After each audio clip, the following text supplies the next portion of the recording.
আসসালামু আলাইকুম ওয়া রাহমাতুল্লাহি ওয়া বারাকাতুহু। কখনো কি আপনি ভেবে দেখেছেন একটি নিষ্পাপ শিশু যাকে তার নিজের ভাইরাই এক অন্ধ কুয়োর মধ্যে ফেলে দেয়? সেই শিশুই একদিন মিসরের বিশাল সালতানাতের কোষাধ্যক্ষ হয়ে ওঠে। এটা কি শুধুই কাকতালীয়, নাকি এটা ছিল আল্লাহর সেই পরিকল্পনা যা লেখা হয়েছিল ধৈর্যের অশ্রু দিয়ে? এই গল্প সৌন্দর্যের নয়, এই গল্প ধৈর্য, পবিত্রতা আর তাওহীদের। এই ঘটনা হজরত ইউসুফ আলাইহিসসালামের।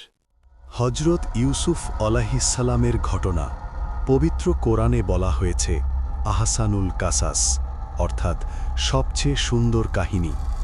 কিন্তু এটা শুধু একজন নবীর জীবনের গল্প নয়, এটা হিংসার গল্প, এটা ষড়যন্ত্রের গল্প, এটা দাসত্ব আর কারাবাসের গল্প, আর সবশেষে আল্লাহর সাহায্যের গল্প। আজকের দুনিয়ায় যেখানে অন্যায় আর হতাশা চারদিকে, এই কাহিনী আমাদের আশা করতে শেখায়।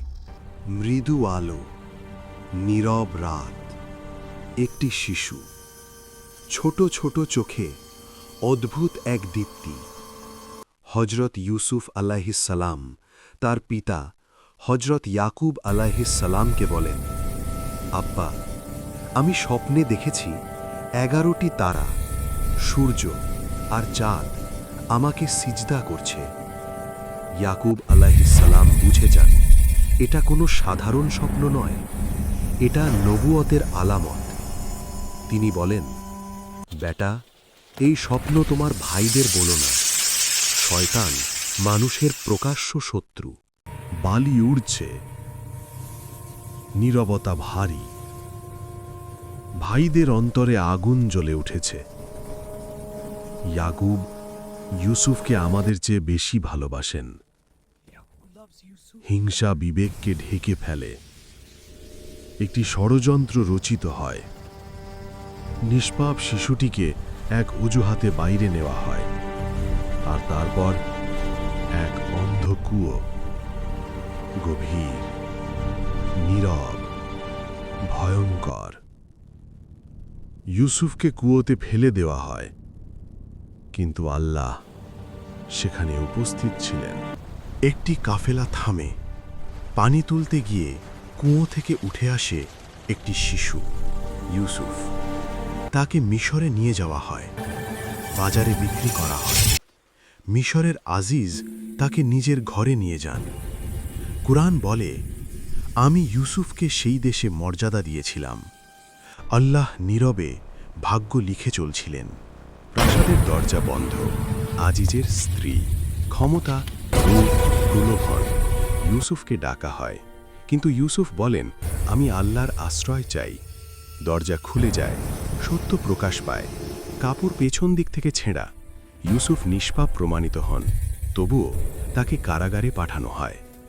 লোহার শিক, কোনো অপরাধ নেই, তবু বন্ধিত্ব। কিন্তু কারাগারেও ইউসুফ একজন নবী। তিনি তাওহীদের দাওয়াত দেন, স্বপ্নের ব্যাখ্যা করেন।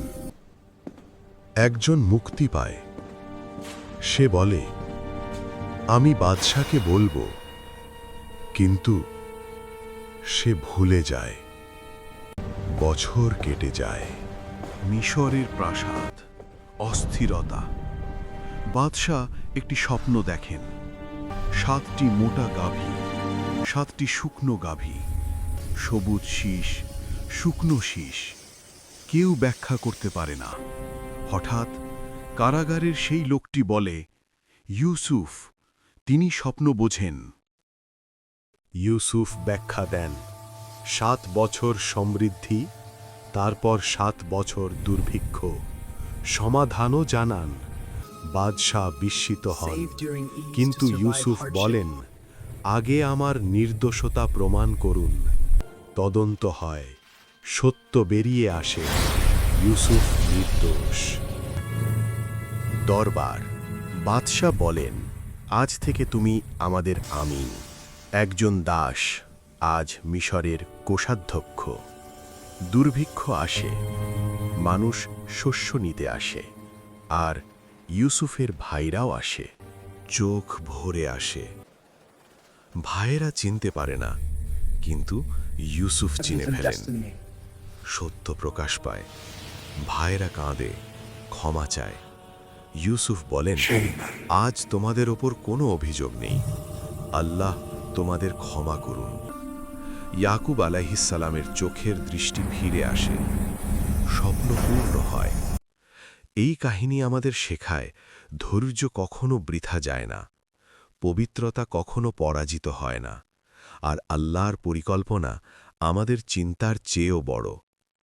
আজ যদি আপনি অন্ধ কুয়োর মধ্যে থাকেন, মনে রাখবেন আল্লাহ সেখানেই আছেন। ধৈর্য ধরুন, বিশ্বাস রাখুন, কারণ অন্ধকার চিরকাল থাকে না। এই ভিডিওটি যদি আপনার হৃদয় ছুঁয়ে যায়, তাহলে লাইক দিয়ে আমাদের উৎসাহ দিন। শেয়ার করুন যেন অন্যরাও উপকৃত হয়। আর এমন আরও ভিডিওর জন্য চ্যানেলটি সাবস্ক্রাইব করুন।